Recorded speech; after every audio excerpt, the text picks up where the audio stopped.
So slide 16 shows larger transactions that we completed during the year.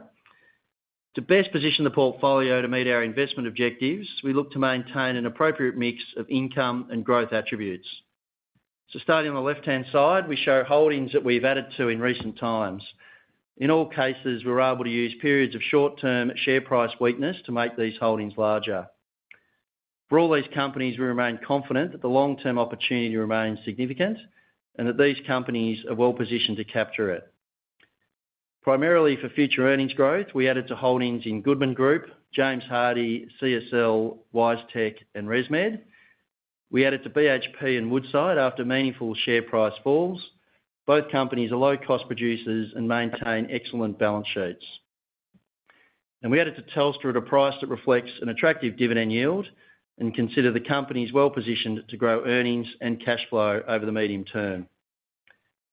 Towards the bottom on the left-hand side, we show 4 new stocks we added to the portfolio.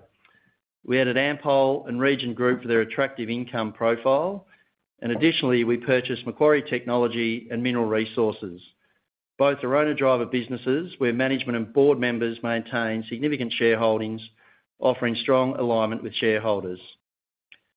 On the right-hand side, we show stocks we have trimmed or exited during the period. We trimmed positions in Car Group, Reece, Woolworths, Wesfarmers, Mainfreight, NAB and Westpac, all following strong share price runs at extreme valuations in our minds. Additionally, we exited holdings in Iress and Ansell towards the bottom on the right-hand side, both operating industries where we're observing structural changes leading to a material increase in competitive intensity. On the next 2 slides, I'll just talk through 2 companies in a little more detail.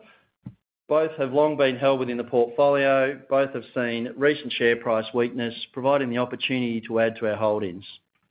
So the first of these is CSL. CSL is a specialist biotech company that develops and manufactures products to treat serious human medical conditions. The company has a strong management team and board and has a market leadership position in its core plasma fractionation business. CSL has a proven long-term track record of delivering higher returns than competitors. The company is in the early stages of a margin recovery story, stemming from recent capital investment set to drive increased capacity, operating efficiencies and higher returns. The company continues to invest more than 10% of revenue in R&D, which is a key driver of new business growth.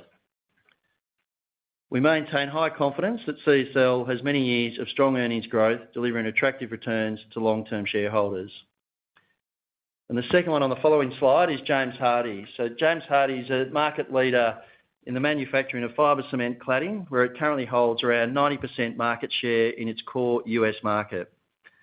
As the chart on the left-hand side shows, since 2005, fibre cement has more than doubled its market share of US homes, with all alternate materials either stable or declining.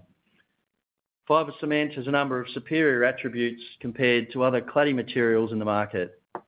It competes with other wood look alternatives, being vinyl and wood, and offers superior fire resistance, waterproofing and pest protection.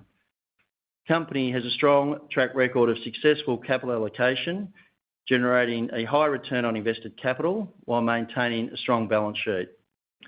We believe the growth outlook for James Hardie remains strong, despite short-term cyclical headwinds around the US housing market. And finally, turning to slide 20 for some outlook comments. So domestic economic growth has moderated, providing a more challenging backdrop for companies to deliver earnings growth, while slowing consumer spending reflects the challenges of the rising cost of living. Positively, interest rates appear to be closer to the end of the recent raising cycle, and while the equity market is near the top of a fair trading range, selectively we are finding opportunities to invest in companies at attractive prices. We expect the drivers of market returns to broaden moving forward, and we continue to focus on those companies best positioned to deliver meaningful earnings growth over the long term. In this regard, we feel the portfolio remains invested in well-managed companies, owning strategic assets and maintaining strong balance sheets.